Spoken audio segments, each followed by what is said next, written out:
The sea was running hard in February, dark water stacked in cold ridges under a low sky, when the freighter Gairsoppa fell behind her convoy. Spray rattled against the bridge windows. In the bunkers, the coal was almost gone.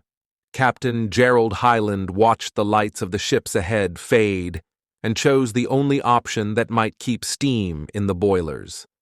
Leave the screen and make for the Irish coast alone. The ship had left Calcutta with tea, pig iron, and a consignment the crew didn't discuss. Government silver bars for the treasury in London. The war had turned the sea into a corridor patrolled by U-boats. Convoys were protection, but any ship that slowed became a straggler, and stragglers were hunted. By February 17, 1941, the Gairsoppa's coal was down to dust. Her escort disappeared at dusk. Lookouts scanned the gray while firemen coaxed flame from tired bunkers. Ireland's west coast was still far off. Shortly after 10 p.m., a thin moon lifted. In the darkness astern, a track of foam ran true for the freighter's beam. A torpedo from U-101 hit under number 2 hold. The blast shuddered through the hull, killed the lights, and sent scalding steam into the passageways. Plating buckled. The foremast tilted. Seawater rushed in, black and cold, and the ship took a fatal breath and started down. Alarm sounded. Men spilled from bunks, pulling lifebelts tight. Orders cut through the noise, close the doors, swing out the boats, grab the confidential books. The list deepened. Cargo shifted with a groan. They worked the falls and tried to lower away clean, but the sea heaved and the ship kept turning under them. The boiler room went silent. 20 minutes after the first hit, the freighter went down by the head. 3 lifeboats reached the water.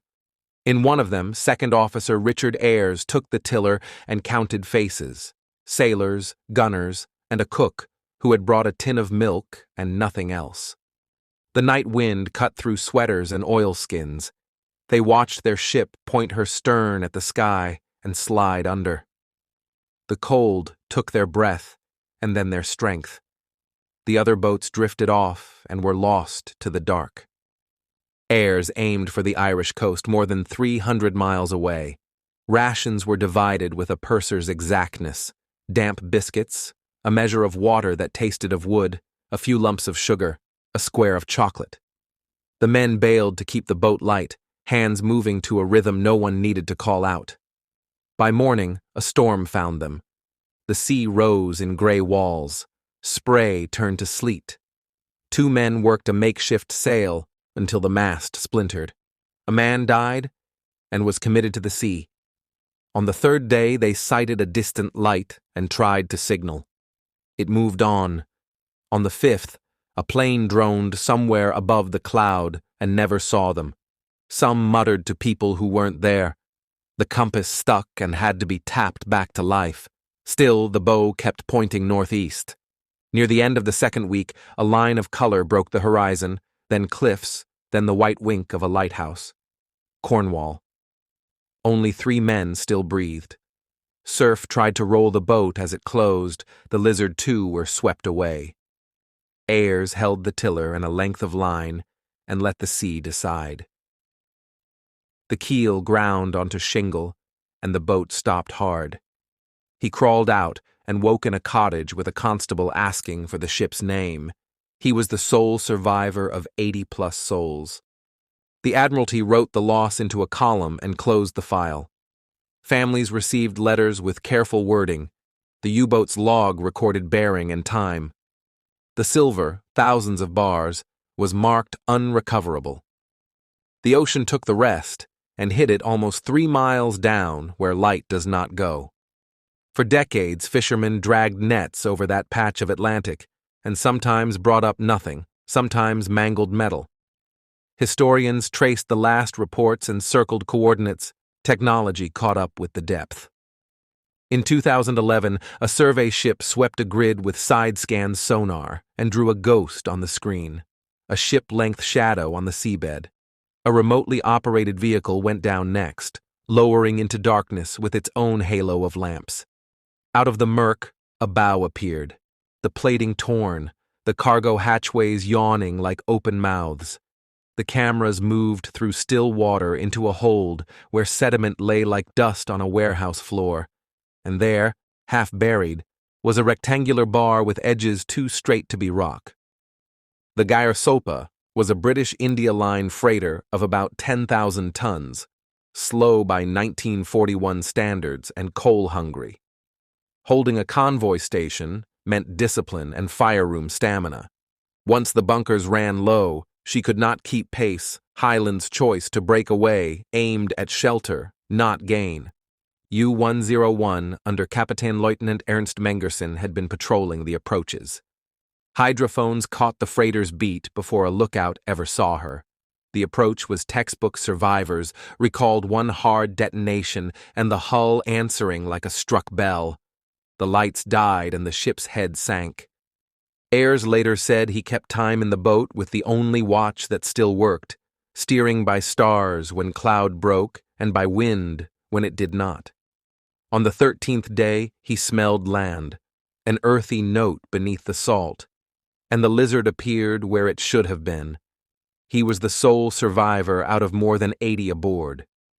The wreck slept at roughly 4,700 meters beyond diver reach until 2011, when a survey grid lit a ship-length shadow on sonar. Cameras confirmed torn plating and intact holds. Under an agreement with the British government, a private team mounted a deep ocean recovery. In 2012 and again in 2013, a remotely operated vehicle reached into the cargo spaces and lifted stamped bars into steel baskets that winched to daylight. The haul totaled over 100 tons of silver, the largest precious metal recovery at such depth. Each ingot photographed, numbered, and logged against wartime lists. The find drew a salvage team under contract with the government. The wreck lay deeper than the Titanic, in pressure that allows no mistakes. The plan called for a mechanical claw as patient as a surgeon's hand. In 2012, the ROV's arm reached into the hold and came back with a bar stamped before the war. It ignored the water's lift. Weight has its own truth. More followed, ingots stacked into baskets that rose to the surface like crates of brick.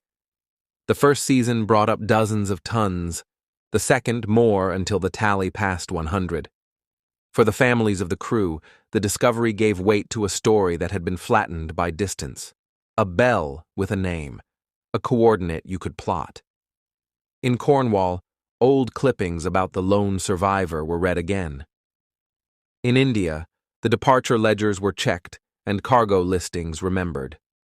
The war, too large to hold all at once, shrank to a single torpedo track and a patch of seabed that finally answered where the Gairsoppa lay.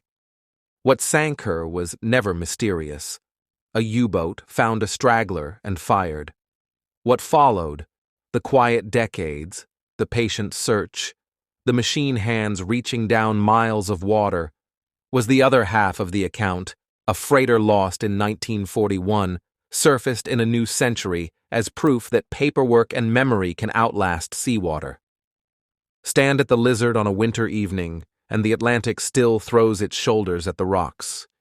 You can imagine a lifeboat trying to claw in through that. Far beyond the horizon, past the fishing grounds, the Gairsoppa lies on her side with her cargo holds open to the cold. The bell the cameras found serves as a marker as certain as a headstone.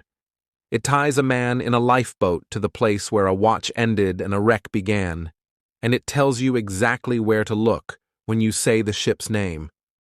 Thank you for listening to The Sunken Ledger. Subscribe for more true stories from the depths.